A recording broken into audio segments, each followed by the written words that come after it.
So I'm Christopher Heimerman, here to talk to you today.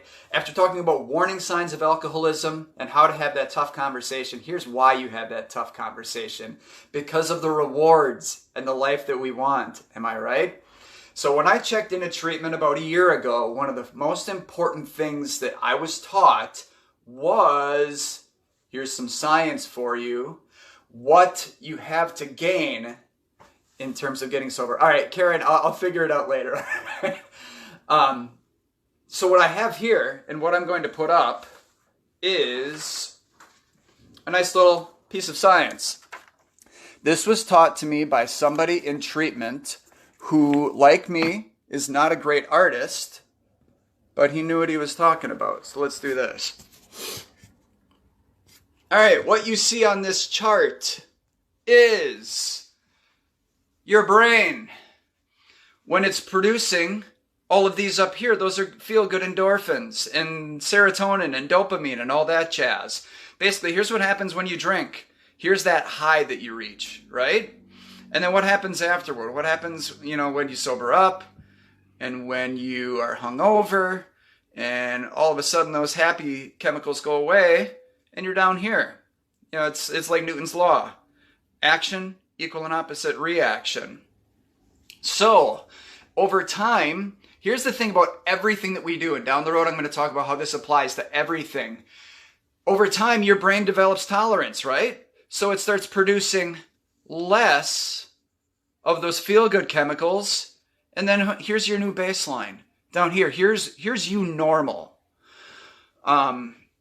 Basically, your brain stops producing those chemicals, so this becomes your new normal. So when you are sober as a rope, you're below your previous baseline. And so what happens here, as you keep chasing those pink dragons and keep trying to chase that high, you get lower and lower. So what do? Because you want that high, you want that buzz, so you keep putting more substances on it because you want to get back up here. You want to get back to where you were. But your brain isn't capable of doing that. So this is how a lot of people descend into alcoholism. Because they can't get there and they want it so badly, so they keep throwing stuff at it. So eventually you're going down and down, your lows are getting lower, your highs are getting lower, your whole range is getting lower. And then finally you get down here, you hit rock bottom, whatever that is for you, and all of a sudden, your high is where you used to be when you were, where your baseline was. So even after you drink and get drunk, you're no happier than you were before when you were stone cold sober. So finally you say, whoop! Finally you say, you know what? I quit, man. I quit.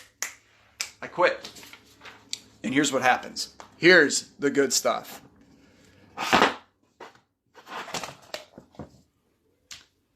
Here we go.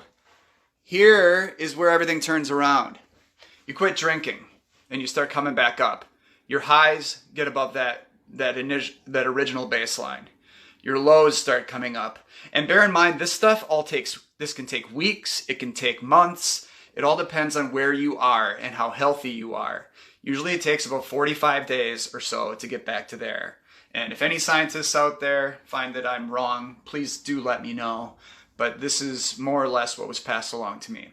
So here was the key for me, was I didn't just want to get back to here, which was amazing, by the way. I thought, is there anything I can do to even keep getting better?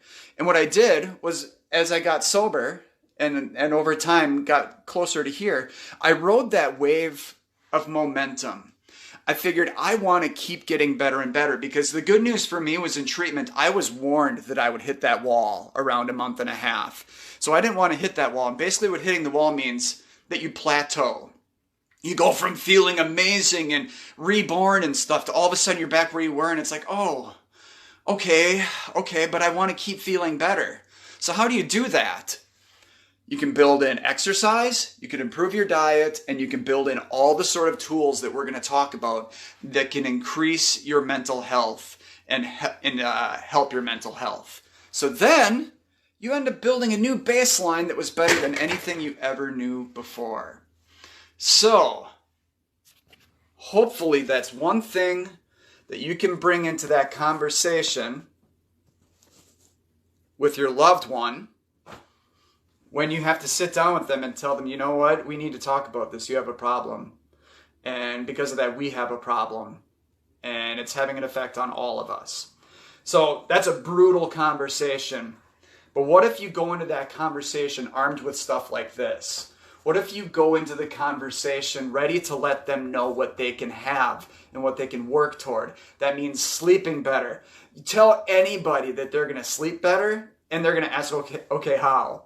Tell them that they're going to look better. Tell them that they're going to feel better. They're going to perform better, whether it be in athletics or honestly in the bedroom. It's amazing how much better we can be if we just take away the substances that are running all this interference, not just with our brains, but with the way the brain communicates with the body. So we let them know what they can win. We also let them know that they're going to have a deeper connection with you. Because when we drink, a lot of the thing we want to do is we want to numb stuff. We want to cut off that connection. But deep down, we know who we love, and we want to restore that connection. I wanted it.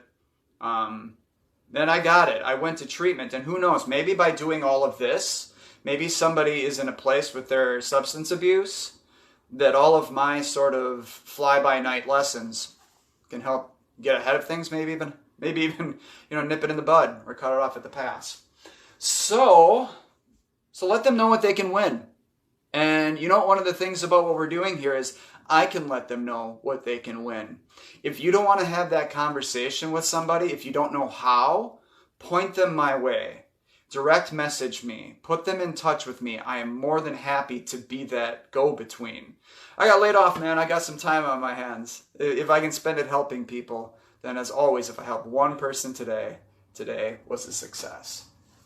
So, when they ride that wave, they're going to hit the wall softer. I can't possibly emphasize that enough.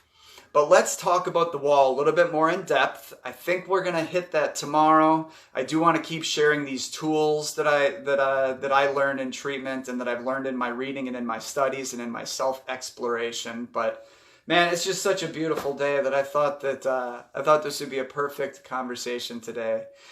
Those tough conversations are going to be so much easier to have if you can let people know how much they stand to gain. I mean, look at this. Look at this smile, man. I've never been happier. And that's with all this stuff going on around me. All right, gang.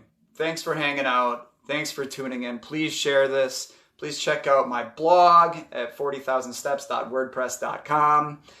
Please point people to the YouTube videos as well, my YouTube channel. I love you all very much. Let's say it together now. The world is not coming apart. We're coming together. Much love, and we'll see you soon.